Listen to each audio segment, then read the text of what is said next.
Dear audience, my name is Chris Collins, Director of the National Museum of Ceramics in Leeuwarden, the Netherlands.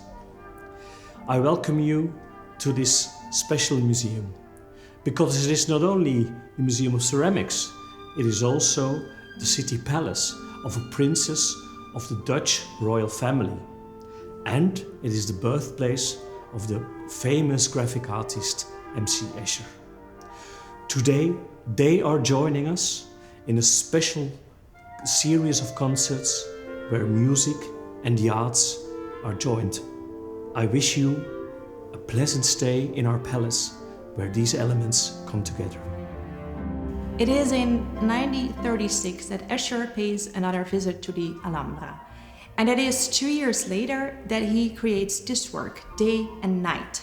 And what we see is a group of geese that are flying into opposite directions. One group is flying into the day and the other group is flying into the night. And the eyes of the viewer are then drawn lower into the scene, and the geese, they start to dissolve into fields of lands. And those fields of lands are being divided by straight canals that end up in a meandering river. And the river is flanked by a town, a windmill, and a small harbor, and also typical brick houses. And all those features all together, for any viewer familiar with the Netherlands, would immediately link this to the Netherlands, to any typical Dutch town.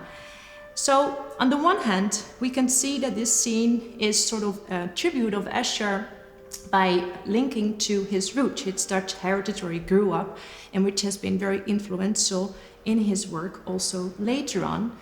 And on the other hand, this is one of the first works that actually shows the influence of the geometric patterns that Escher encountered in the Alhambra during his visit.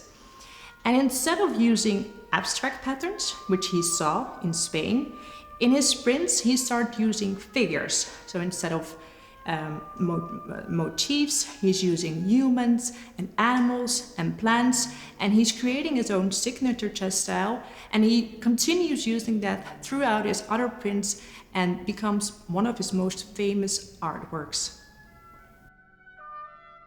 The ingenious impossibility of Escher's work Day and Night brings to mind a musical composition that was attributed to Mozart called a mirror canon for two-stringed instruments.